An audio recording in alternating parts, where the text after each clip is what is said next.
Hello students. So today again I am here to explain you chapter number 2 of Indian economy. The name of the chapter, as you know, that Indian economy 1950 to 1990.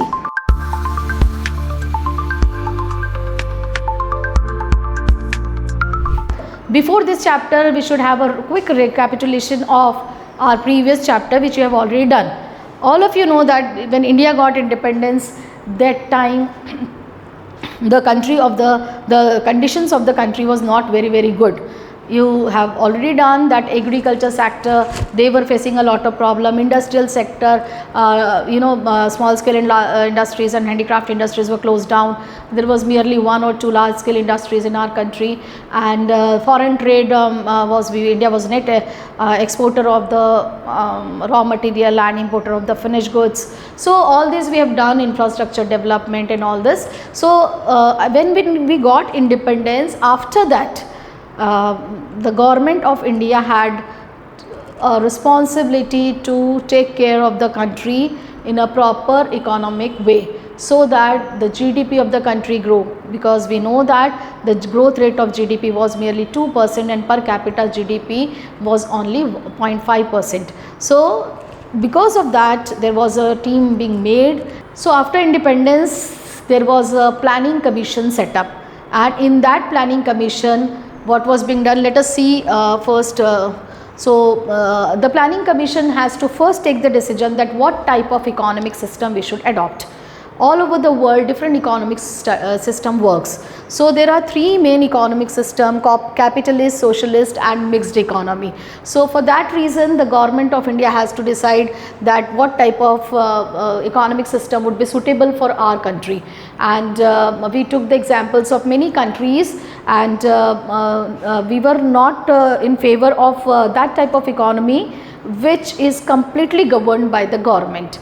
And neither we were interested in the economy where full freedom is given to the private sector to operate, and therefore the government of India took the midway, and that was mixed economy. Before going to mixed economy, let us understand what are the features of capitalist and socialist. So let us understand first what is an economic system. Chalu? Start karo fir se. Okay, so let us understand first what is an economic system. An economic system is a system of production of resource allocation, distribution of goods and services within a society. So who is the person taking charge of all the production, how the goods are being distributed? All these responsibilities was being given either to the private sector or to the government sector, or was being taken by both. Yes. So I told you that there are three systems, that is capitalism, socialism and mixed economy. So let us first understand the capitalism. Now what is capitalism? Resources are owned by the private sector, is it? So under the capitalism all the resources are owned by the private sector. The economic decision what to produce, how to produce and for whom to produce is being taken by the private individuals or companies. Produce goods and services in order to earn profit. So what is the main objective here? The main objective of the industry or the producers is to earn more and more profits. And then the decision, that is basic question, that is how the price will be determined. So price and supply, it is being determined by whom? By the market forces. If you know what is the market forces, demand and supply. So they take the decision under the capitalist economy. So if we say that what is capitalist economy, it is an economy where the resources are owned by the private sector, and the production of goods and services is done in order to earn profit. So main objective is profit earning. And how the decisions of price determination is taken, it is taken through the forces of demand and supply. And the example of such type of economy is all the developed economies have the capitalist economy. So USA is there, or there is this China, sorry not China, this Pakistan. So the example of this is USA is there, Japan is there. So they all are the economy, developed economy, and developed economy most of them are adopting capitalism. So coming to the next, what is the next? That is socialism. What is socialism? So here in the socialism, as we have done in the capitalism, the economic decision that what to produce, how to produce, for whom to produce is being taken by whom? By the private sector, by the private individuals. But here in the socialism economy, as the name itself tells that all the resources are owned by the society. Who take the care of all these resources? Government. So government take all this care, and what is the objective of doing the production? That is welfare of the people. So social welfare is the main objective of such type of economy, and economic planning solves the problems of the economy and all the questions related to the economy. So we can say that socialism or socialist economy is the economy which is also known as centrally planned economy. This economy, the resources are owned by the government, by the people, and then therefore the government take care of all this. All the economic decisions, what to produce, how to produce, and for whom to produce, is being taken by the government. What is the main objective?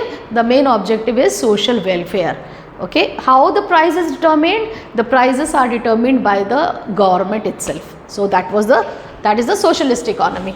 Coming to the next, mixed economy. So you can see that it is the combination of both, and Nehruji told that in our country we cannot, they were not happy with the socialist economy where all powers are being kept by the government. So Nehruji told that we should have a system where both public sector and private sector should play an important role, and thus we adopted mixed economy. So our planning was being motivated and inspired by USSR, and socialist economy example is China, and then we adopted. We were not happy with that कि we all the powers सरकार ही रख ले और सरकार ही economic decision ले, goods and services are being held by the government, and therefore उन्होंने mixed economy चुनी. And mixed economy, it is the combination of capitalism and socialism, and private and public sector both coexist.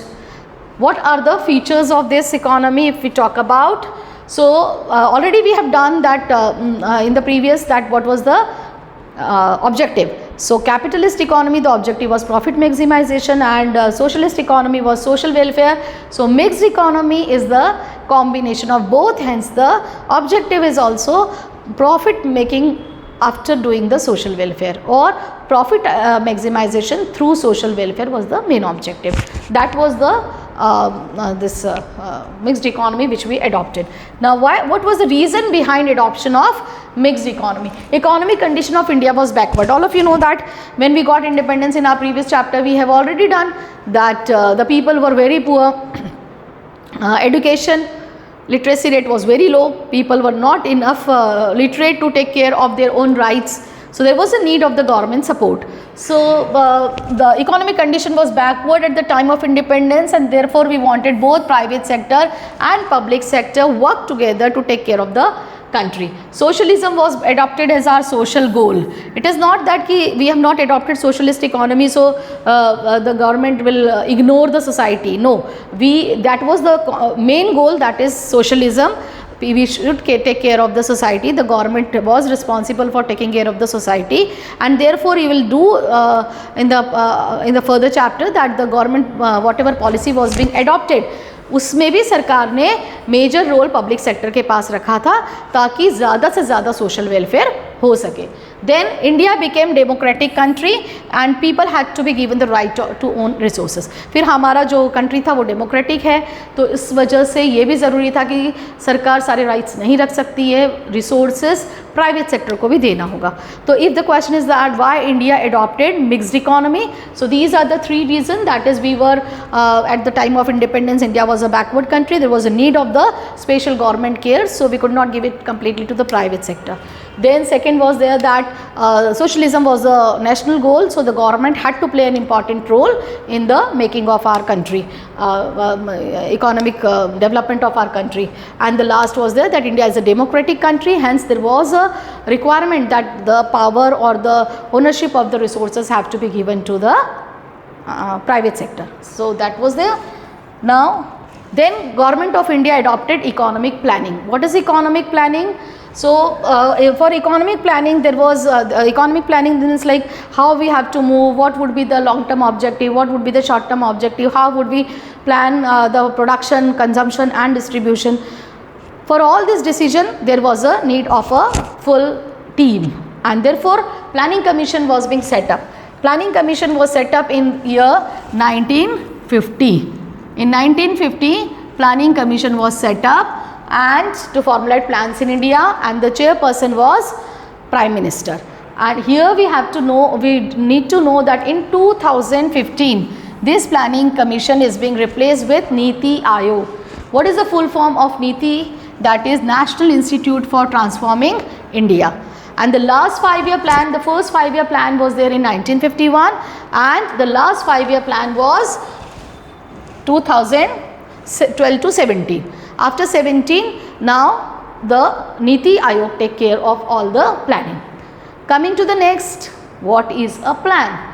Now if we talk about plan, a plan spells out how the resources of a nation should be put to use. How can we use these resources?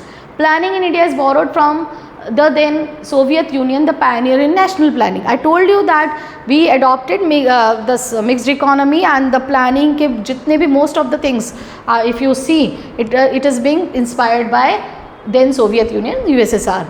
Then the plan which documents objectives to be achieved. So here in this plan, all the objectives what to be achieved, that is being mentioned, how it would be achieved, all the planning is being taken care. And I told you already the first 5-year plan was there, that was from 1951 to 56, and the last 5-year plan of India was 2012 and 2017. I am talking about 5-year plan which was under the Planning Commission. It is not that कि उसके बाद हमारे India में कोई planning नहीं हुई है. अब प्लानिंग की जिम्मेदारी किसके पास है? नीति आयोग के पास. That was there in the planning. Up there should be some objective. So there were some long term objective of the planning. Now why India adopted planning? है ना, हमको प्लानिंग की क्यों ज़रूरत पड़ी? क्यों ज़रूरत पड़ी कि हमने क्या करा है, मिक्स्ड इकोनॉमी ली है, और mixed economy is the combination of socialism and capitalism. And जब सोशलिज्म है तो पब्लिक सेक्टर होगा, और पब्लिक सेक्टर होगा तो कैसे, कौन कौन से पब्लिक सेक्टर होंगे, उनके फंडिंग कहाँ से होगी, उनके पास उनके क्या क्या कौन कौन मैन्युफैक्चर करेगा, उनके जो वर्कर्स होंगे, एम्प्लॉयज़ होंगे, उनको सैलरी कैसे दी जाएगी, उनका प्रॉफिट कहाँ जाएगा, उनका खर्चा कहाँ से आएगा, उनके मेन ऑब्जेक्टिव क्या होंगे, ये सब डिटर्मिन करना सरकार की जिम्मेदारी. एंड उसके लिए सरकार को क्या ज़रूरत थी? प्लानिंग की. So planning was being adopted because we adopted the mixed economy where the role of the government was very important. Then India wanted to achieve quick economic progress in order to abolish poverty and unemployment, and therefore there was a very much high requirement कि जितने भी हमारे resources हैं उनकी हम planning इस तरह से करें कि उनका ऑप्टिमम यूटिलाइजेशन और कहीं भी कोई वेस्टेज ना हो.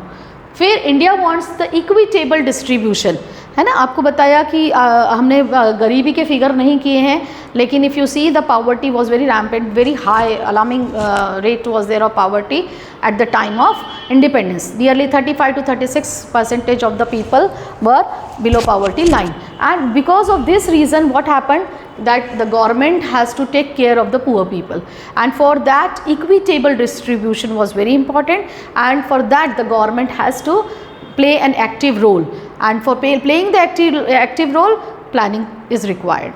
That was there why we opt for planning. Now what were the goals? अब कोई भी आप काम करते हैं तो सबसे पहले आप डिटर्मिन क्या करते हैं? ऑब्जेक्टिव्स, कि भाई मुझे ये करना है तो मुझे किस तरह से करना है, मुझे क्या चाहिए, क्या उससे, what would be my objective. मैं अगर एक पार्टी भी प्लान कर रहा हूँ तो मेरा ऑब्जेक्टिव क्या है? To meet all my friends, my old friends I will call, we will just have fun. तो हर चीज़ कोई भी प्लान करते हैं हम तो उसके ऑब्जेक्टिव्स होते हैं. तो इनके प्लान टू प्लान तो अलग ऑब्जेक्टिव्स थे. Each 5-year plan had different priorities, but overall long term planning, if we talk about objectives, were these 4. So what was the first one? Growth. Then so these were the 4 5-year plan. Let us understand each one by one. Economic growth. What do you mean by economic growth? It refers to increase in production capacity. किसी भी country की अगर production capacity बढ़ती है, अगर वो ज़्यादा से ज़्यादा प्रोड्यूस करते हैं तो क्या होगा, पर कैपिटा प्रोडक्शन बढ़ेगा, लोगों को ज़्यादा गुड्स मिलेंगे, उनको ज़्यादा गुड्स मिलेंगे तो वो कम दामों पे मिलेंगे क्योंकि प्रोडक्शन अच्छे से हुआ है, और जब अच्छा खाएंगे वो लोग तो उनका स्टैंडर्ड ऑफ लिविंग इंप्रूव होगा, ह्यूमन कैपिटल फॉर्मेशन होगा. तो looking to all this, the first always the objective is the economic growth. What is the economic growth? That refers to increase in the production capacity of the country. GDP. Now how do you know कि production capacity बढ़ी या नहीं? उसके लिए कोई measurement tool होगा तो वो होता है आपका GDP. That is gross domestic product. What is GDP? GDP is the indicator of economic growth. And what do you mean by GDP? It is the increase in the flow of goods and services in an economy, final goods and services in an economy in an accounting year. So final goods and services का कितना flow बढ़ा है, that is being measured by the GDP. Now in economic planning, importance is given to development of agriculture, industry and service sector. This will help in increasing the GDP. More goods and services will be available to the people. So the first objective of long-term objective of 5-year plan was GDP growth. Then coming to the next, this is the definition. GDP is the market value of all the goods and services, final goods and services produced in the country during a year. Then GDP of a country is derived from different sectors of the economy. है ना, आप देखो आपके country में अलग अलग sectors काम करते हैं ना, प्राइमरी सेक्टर करते हैं, सेकेंडरी करता है, टर्शरी करता है. प्राइमरी सेक्टर जो कि एग्रीकल्चर रिलेटेड एक्टिविटीज़ में जो भी एग्रीकल्चर से जो भी प्रोडक्शन आता है वो सब प्राइमरी कहलाता है. फिर सेकेंडरी जो कि मैन्युफैक्चरिंग कंट्री है, जो कि क्या कन्वर्ट करती है, raw material into the finish goods. And then service sector जो टर्शरी सेक्टर कहलाता है. Then tertiary sector provide services, transportation, banking, trading, all these comes under service sector. And in the economy these 3 sectors output is taken. आप national income chapter में भी ये करेंगे class 12th में. तो प्राइमरी सेक्टर का आउटपुट, सेकेंडरी का, tertiary का, ये सारे आउटपुट हम लेते हैं और फिर उसमें से इंटरमीडिएट गुड्स माइनस करके जो भी आता है वो हमारा GDP आ जाता है, और उसको ऐड करके हमारी पूरे नेशन का GDP we derive with. So this 3 sectors का जो कंट्रीब्यूशन होता है उसको हम बोलते हैं structural composition. This is many a times asked in the exam. What do you mean by structural composition? So you can say the GDP of a country is derived from different sectors, the agriculture, the industrial and the service sector, and the contribution made by each of these sectors to the GDP is the structural composition of the country. So that is there. So first is clear, that is what? GDP of the country. Now what is the second objective of planning? That is modernization. है ना, modernisation तो हम सब बहुत अच्छे से समझते हैं, आजकल की जेनजी है हमारी. तो व्हाट इज़ मॉडर्नाइजेशन, किस एंगल से, कहाँ कहाँ, है ना, बहुत सारे चीज़ों में हम मॉडर्न होते जा रहे हैं. तो that time, at the time of independence, that was very much problematic. Why problematic? क्योंकि हम मानते हैं मॉडर्नाइजेशन को कुछ और, लेकिन एक्चुअल में मॉडर्नाइजेशन होता है टेक्निकल अपग्रेडेशन एंड दूसरा होता है social upgradation. Again, I'm going out of the way, but understand that कि only fashion is not the modernization. If we want to truly develop our country, we have to be technologically upgraded, and if we want society to develop, we have to change our mindset. Whatever, you know, physically हम बहुत बदल रहे हैं, हम fashion में बहुत आगे जा रहे हैं, हम कंज्यूमरिज्म में बहुत आगे बढ़ गए हैं, खूब खर्चा करना और खूब रेस्टोरेंट में जाना, खाना, ये सब कंज्यूमरिज्म है, ये मॉडर्नाइजेशन नहीं है.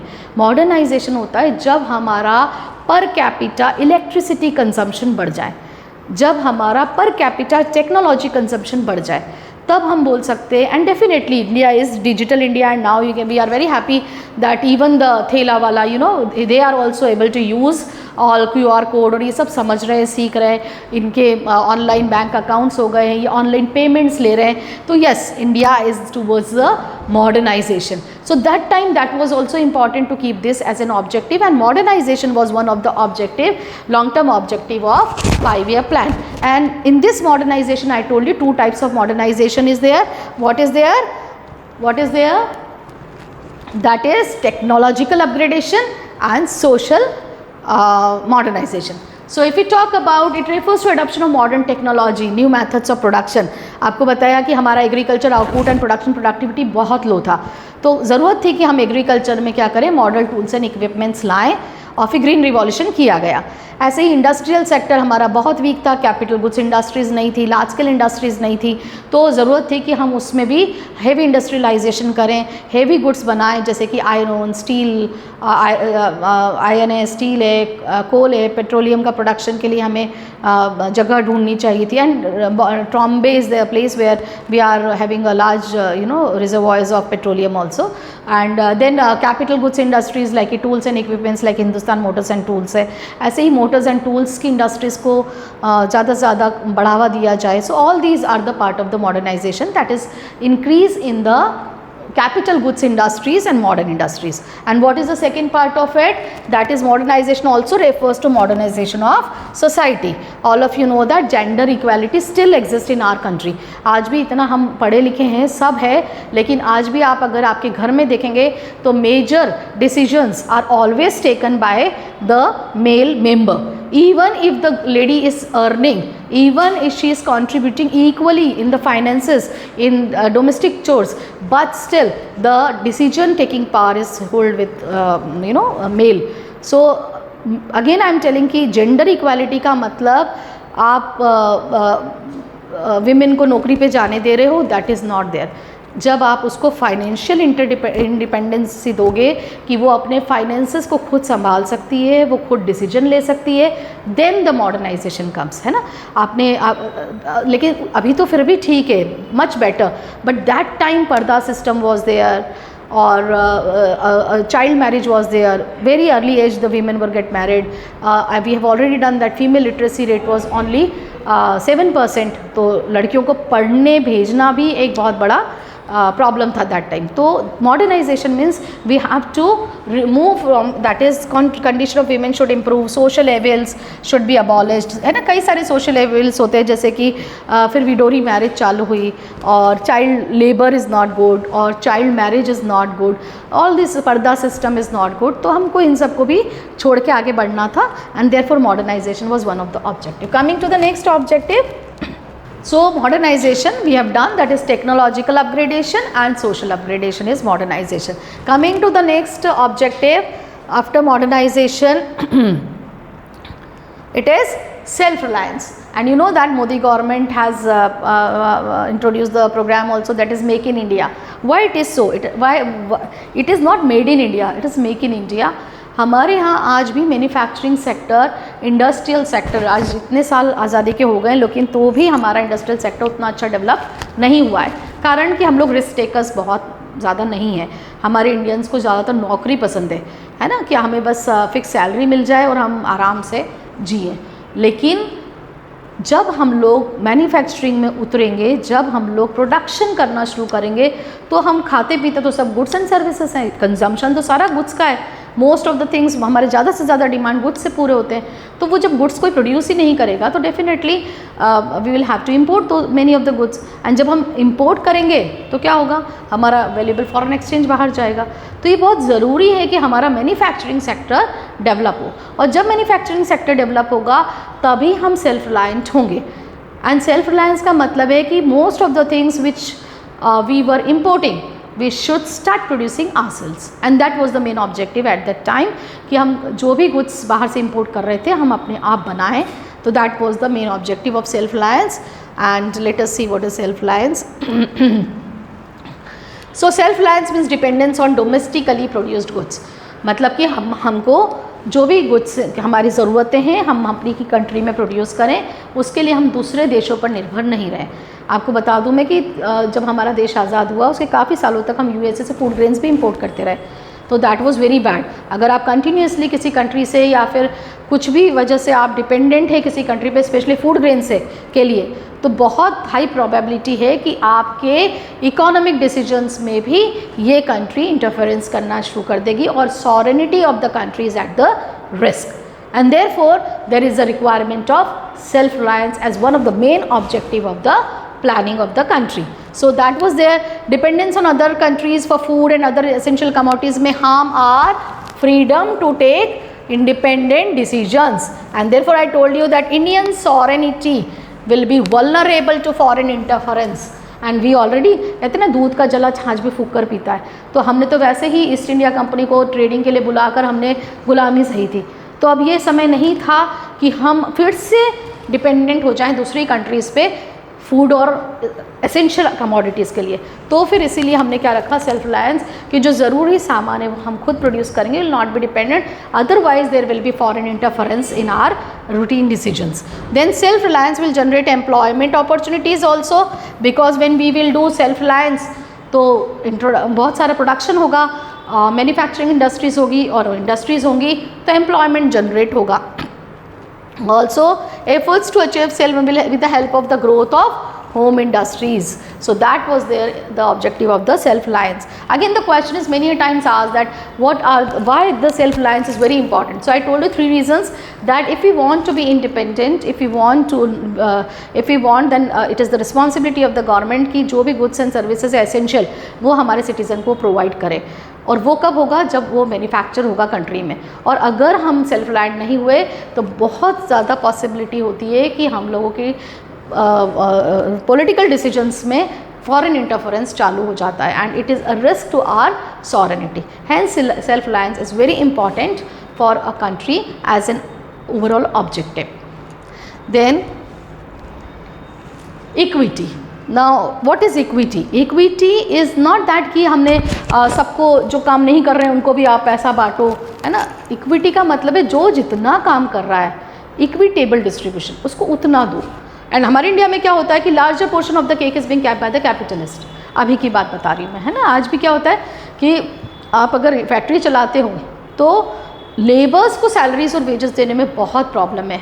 एंड हमारा आप देखिए कि हमारा जो लेबर लॉज है वो बहुत ज़्यादा बने हुए हैं, बहुत अच्छे से बने हुए हैं, लेकिन they are not being applied many of the places. People take out the route to means like ना, उससे छुटकारा पाने के लिए रास्ता ढूंढ ही लेते हैं।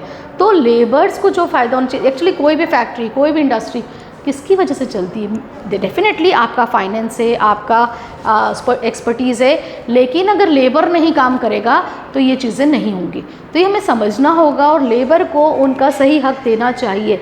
और जब हम उनको अच्छे से उनके काम के हिसाब से, और जो डेली वेजेस होती है उनकी, कम से कम आपको ये पता होना चाहिए कि आज एक बंदा अगर मार्केट में दिन भर निकालता है तो उसको इतने पैसे चाहिए। एंड इसीलिए मिनिमम वेज एक्ट भी सरकार ने बना रखा है, जिसमें बताया जाता है कि आपका पर डे की इतनी वेजेस मिनिमम होनी चाहिए। लेकिन उससे कई गुना नीचे आज भी इवन मनरेगा में उससे कई कम वेजेस दी जा रही है।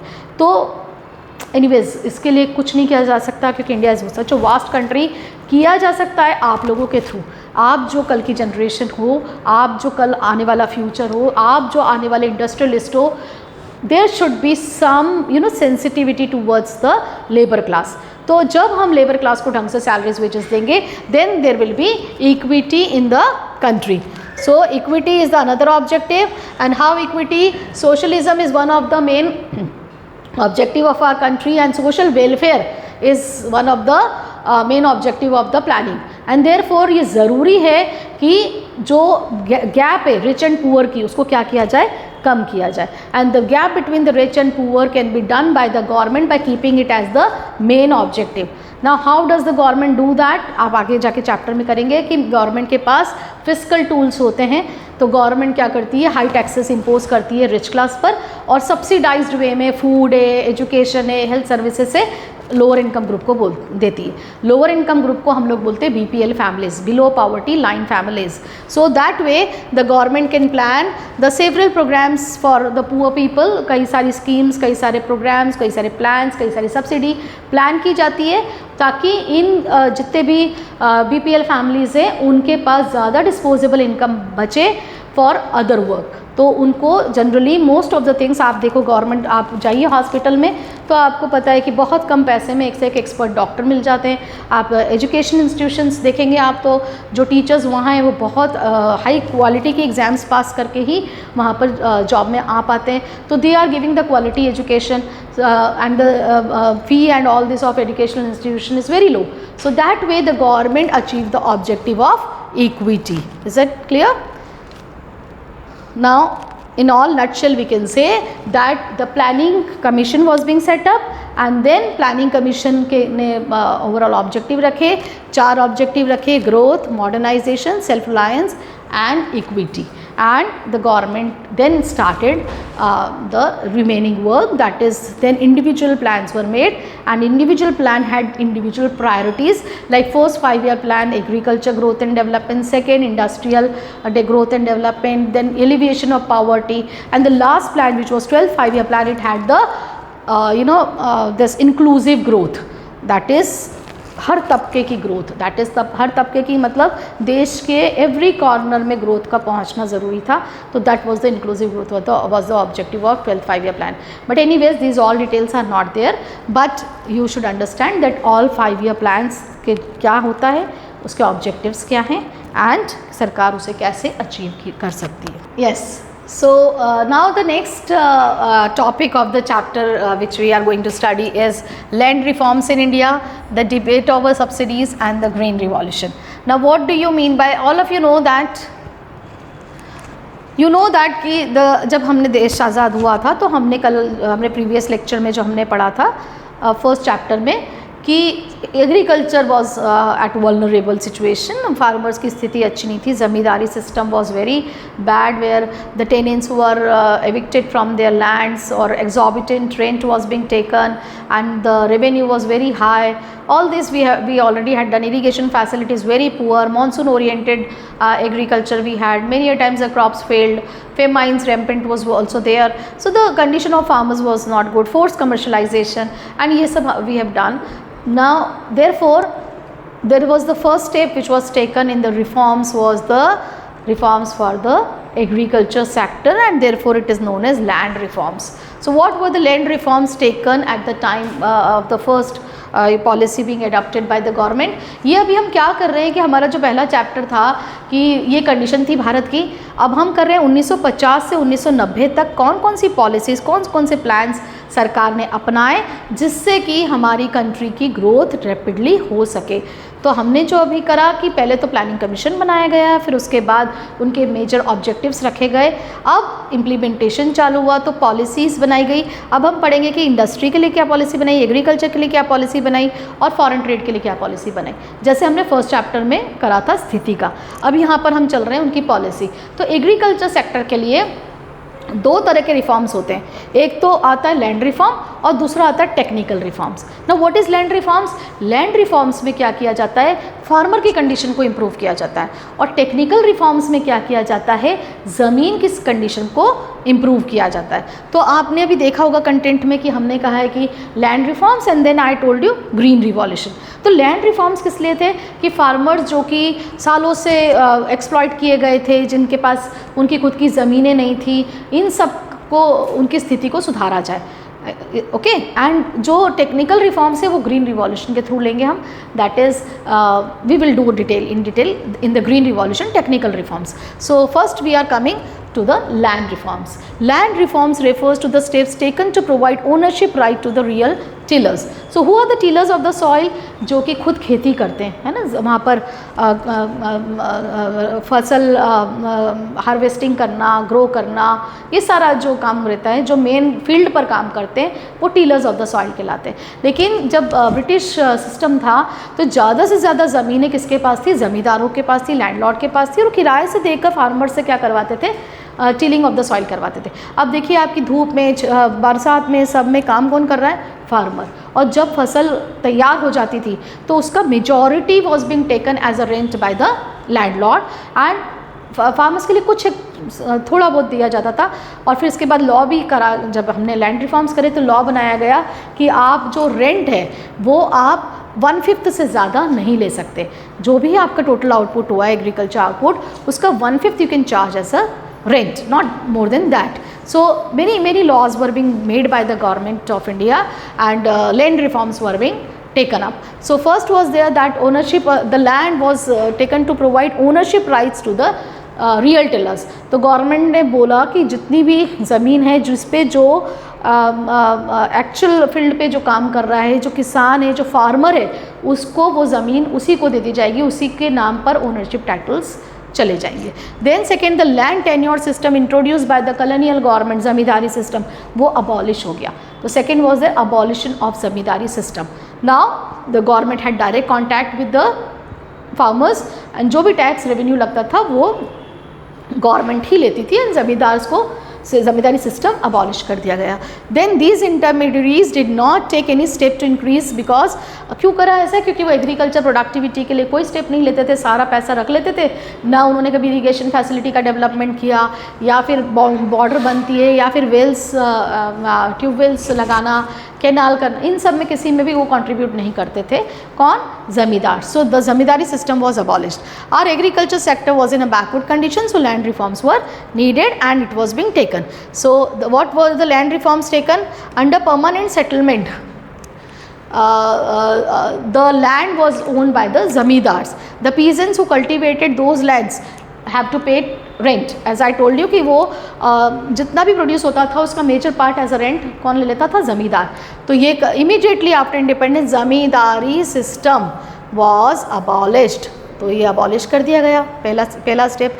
The lands of the zamindars were transferred, जो हमने क्या था, ownership of the title of the ownership was being transferred to the tillers. तो this was the second step. Now what was the another one? Land ceiling. What is land ceiling? Ceiling का मतलब होता है कि इससे ज़्यादा अगर आपके पास ज़मीन है तो सरकार उसको ले लेगी। तो ऐसा रखा था गवर्नमेंट ने कि those who have more than this much of land, the standards were set up 1 hectare land. So those who have land more than that, it would be taken up by the government and then it will be distributed to the landless farmers. So that was the second step, that is land ceiling. Then so what is land ceiling? The government fixed the maximum area of land that can be owned. If anyone owned more than that fixed ceiling, the government will take away and it will be distributed among the landless farmers. Now reason behind the failure of the land reforms. अब क्या हुआ कि हमने land reforms लगाए, आपको बताया 2-3 चीज़ें करी, ज़मींदारी सिस्टम अबॉलिश किया और टेनेंसी रिफॉर्म्स भी किए थे। मैंने आपको बताया कि 1/5 से ज़्यादा आप एज अ रेंट नहीं ले सकते, वो भी किया, लैंड सीलिंग भी की। लेकिन ये जो भी रिफॉर्म्स थे ना, ये फेल हो गए। What was the reason for failure of this reforms? First, zamindar made use of the loopholes of the land reform laws and they continue to own a large area of land. उन्होंने जो loopholes थे इस law में उसको use किया और फिर वही ज़मींदार अपनी पूरी लैंड लेके बैठे हुए थे। कारण क्या किया उन्होंने? Land ceiling laws were challenged in the court by zamindars. उन्होंने क्या करा, जैसे ही लॉ आया पिटीशन डाल दिया कोर्ट में कि ये ऐसे नहीं चलेगा, हम नहीं देंगे अपनी लैंड। अब इस बीच में उनको क्या मिल गया? थोड़ा टाइम। उस टाइम पर उन्होंने क्या करा, जो भी उनकी beyond the land ceiling land थी वो अपने क्लोज रिलेटिव इवन सर्वेंट्स के नाम पर ट्रांसफ़र कर दी। तो then on the paper they were not the owner of that land and therefore they need not to surrender the land to the government and this way this law was negligible. In many places heavy rent is collected from the peasants. The landlords evicted the peasants from their land they cultivate, or then they registered their surplus land in the name of their relatives. तो इस तरह से उन्होंने ज़मींदार ने पूरा फ़ायदा खुद ही ने उठा लिया और ये जो लैंड रिफॉर्म्स थे वो उतने सक्सेसफुल इंडिया में नहीं हो पाए। Now the second debate comes that ki subsidy. What is subsidy? Subsidy जो भी हम subsidy is a financial aid है ना, जो सरकार जो है is an amount of money given by the government to an industry और business to keep the price of a commodity under control. दो तरह की सब्सिडी होती है। अभी हम यहाँ प्रोड्यूसर सब्सिडी के बारे में ही पढ़ रहे हैं। सो सब्सिडी दो प्रकार की होती है, एक तो होती है कंज्यूमर सब्सिडी, एक होती है प्रोड्यूसर सब्सिडी। प्रोड्यूसर्स को जो देती है गवर्नमेंट, क्यों देती है कि अब मैंने कहा था आपको कि टेक्निकल रिफॉर्म्स भी लिए गए और इंस्टीट्यूशनल रिफॉर्म्स भी लिए गए।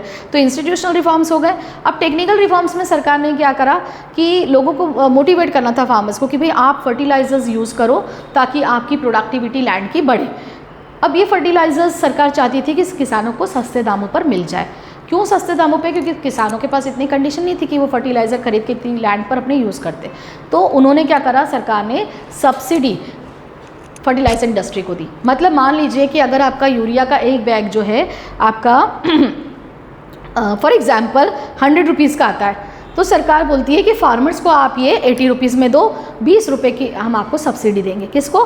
फर्टिलाइज़र इंडस्ट्री को।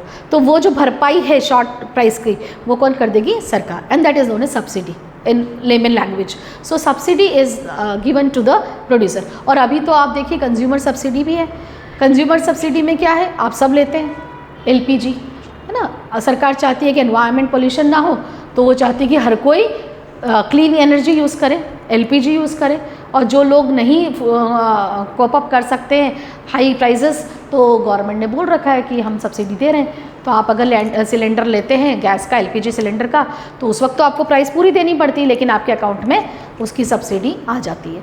तो वो कंज्यूमर सब्सिडी है। Anyways we are not talking about, we are talking about the subsidies given to the producers, that is to the industries of fertilizer. So that was being given by the government. ना अब बात ये आती है कि क्या subsidy देना सही है, क्या सब्सिडी देना उचित है? क्यों? क्योंकि इतना आज भी सरकार का अगर हम टोटल बजट देखें तो डेफिसिट ही जाता है, और डेफिसिट जाने के बहुत सारे रीज़न हैं, उनमें से एक रीज़न सब्सिडी भी है। तो अब लोगों का कहना है कि इतने साल देश को आज़ाद हुए हो गया, किसानों को सब्सिडी देते हुए हो गया, तो अब काय की सब्सिडी? ये क्योंकि ये बर्डन किस पे आ रहा है? टैक्स पेयर्स पर। टैक्स पेयर्स का जो पैसा आ रहा है उसी में से तो सब्सिडी पे की जा रही है। तो अब डिबेट आती है कि क्या सब्सिडी देनी चाहिए? तो दोनों चीज़ें हैं, पॉजिटिव भी है, नेगेटिव भी है।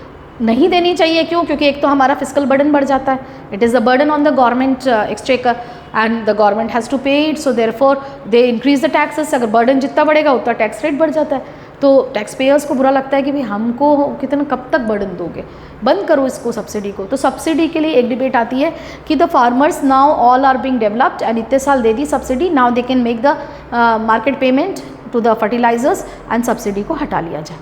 दूसरा आर्ग्यूमेंट ये आता है, तो आप ये you can see that the soon after independence it was necessary to give subsidies to encourage the farmers to adopt the new technology, but now it is subsidies can be abolished because technology is now widely used by all the farmers, and subsidies mostly benefit only to the fertilizer industry and the rich farmers, है ना। अब ये generally छोटे मोटे farmers को इतना फ़र्क नहीं पड़ता है, 1-2 बैग यूरिया का यूज़ करते हैं, जरा सी सब्सिडी है, आप उनसे पूरा भी मांग लोगे तो कोई फ़र्क नहीं। जो रिच फार्मर्स हैं उनके बड़े बड़े फार्मलैंड्स हैं, है ना, एकर्स में, और वो जब सब फर्टिलाइज़र खरीदते हैं तो उनको बहुत हाई अमाउंट, मतलब बहुत लमसम पैसा लगता है, तो उनको डिस्काउंट जो मिल रहा है फर्टिलाइज़र के थ्रू सब्सिडी, वो उनको ज़्यादा फ़ायदा कर रही है, ना कि गरीब किसानों को। तो इसका मेन फ़ायदा जा रहा है रिच फार्मर्स को और बर्डन आ रहा है टैक्स पेयर्स पर, तो इसलिए इसको हटा देना ही बेहतर होगा। ये आपका आर्ग्यूमेंट है in the favour. Now the government has to spend, और थर्ड बोल ही दिया गया कि बहुत सारा अमाउंट जो द गवर्नमेंट है क्या करती है, अपने बजट से सब्सिडी में पे करती है, तो इसलिए it does not have adequate resources for development activities.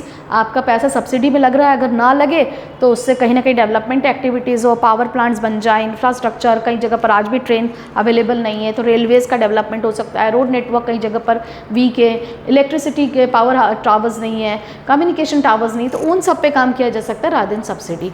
And subsidy encourage the farmers to use more fertilizer than required. अब कम दामों पे मिल रही है तो जम के फर्टिलाइज़र डालते हैं, और इसकी वजह से क्या होता है कि जो आपकी जो लैंड है, आपने देखा लैंड की जो natural fertility of the soil goes down, और ये हालत अभी पंजाब में बहुत हाई है।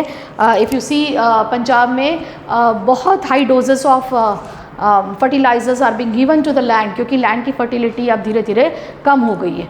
तो बहुत सारी प्रॉब्लम्स पंजाब में के फार्मर्स को फेस करनी पड़ रही है, क्योंकि उन्होंने बहुत भर के फर्टिलाइज़र डाला, तो जिससे जो नेचुरल रिप्लेनिशमेंट होता है सॉइल का वो अफेक्ट हो गया और उनकी धीरे धीरे फर्टिलिटी कम हो गई। तो अगर हम एनवायरनमेंट या लैंड प्रोडक्टिविटी के बारे में सोचें, फर्टिलिटी ऑफ द सॉइल के बारे में भी सोचें, तो subsidy should not be encouraged. Now there are certain farmers जो कि आज भी पूरी तरह से डेवलप नहीं हुए हैं या आज भी गरीबी में जी रहे हैं, तो उनके लिए कहा जाता है कि सब्सिडी देनी चाहिए, है ना। तो it can be target oriented, आप सिर्फ उन्हीं को दो जिनकी टारगेट पॉपुलेशन है आपकी, बाकी सबको आपको सब्सिडी देने की ज़रूरत नहीं है।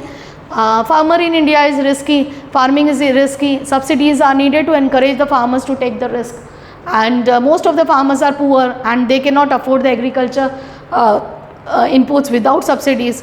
Abolishment of subsidies will widen the gap between the rich and the poor. So all these arguments are there, these three arguments are there in the against in the favour of subsidy.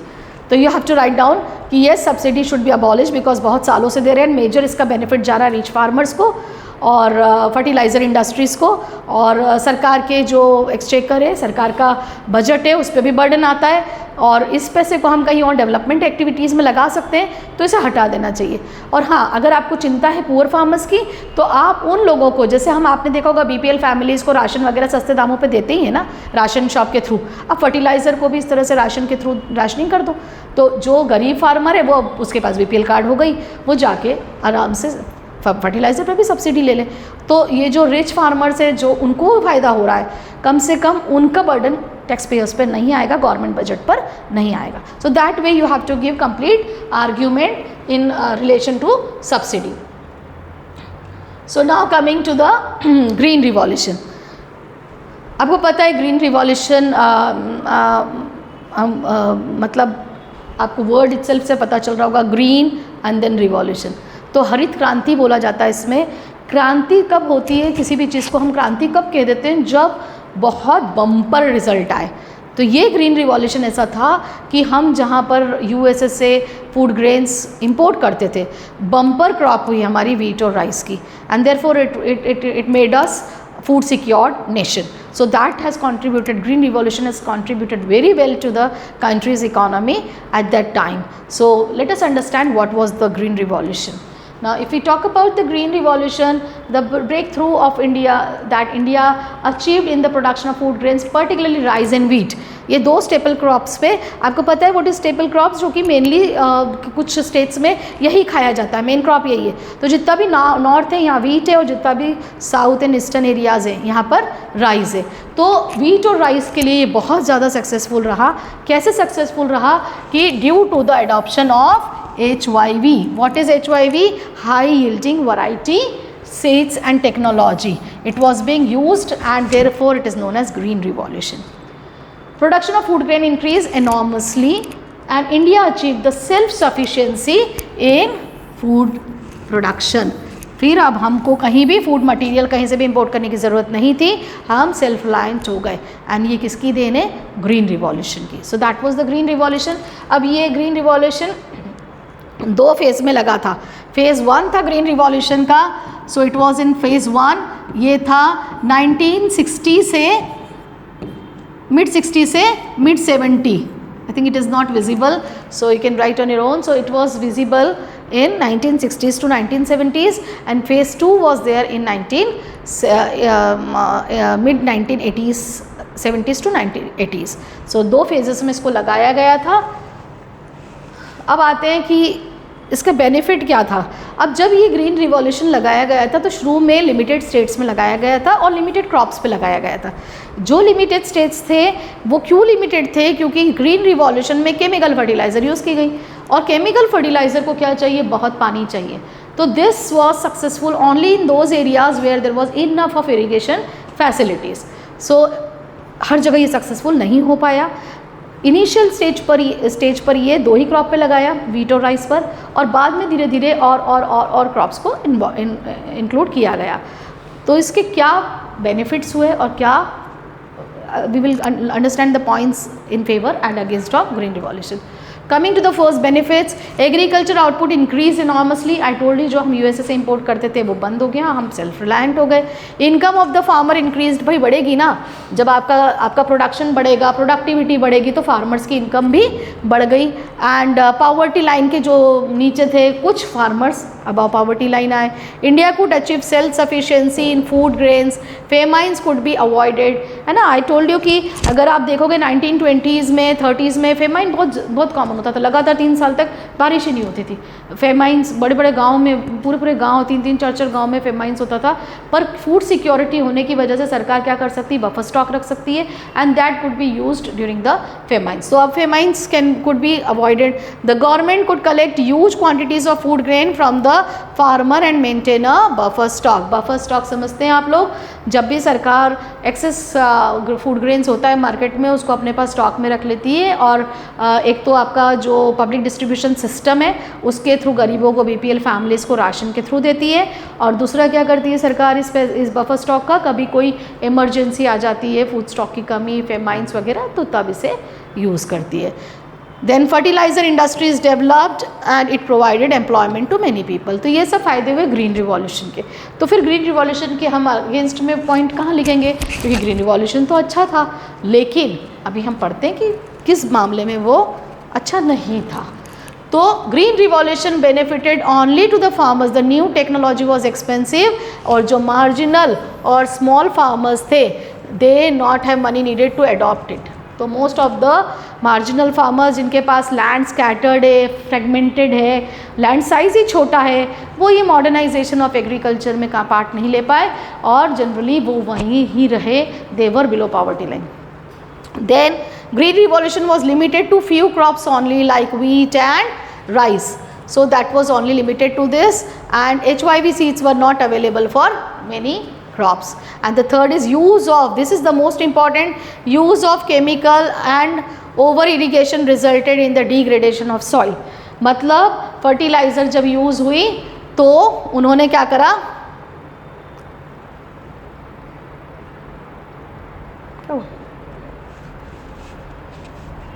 क्या हो गया अचानक, छोटी क्यों, अब रोकना पड़ेगा, तुमने इशारा कर दिया, मैं तो सोची थी कोई बात नहीं ख़त्म है, पर अब वो तो आप कर लो ना 19 मिनट का, वही है 20 मिनट का। अरे बैटरी गई मैम इसकी।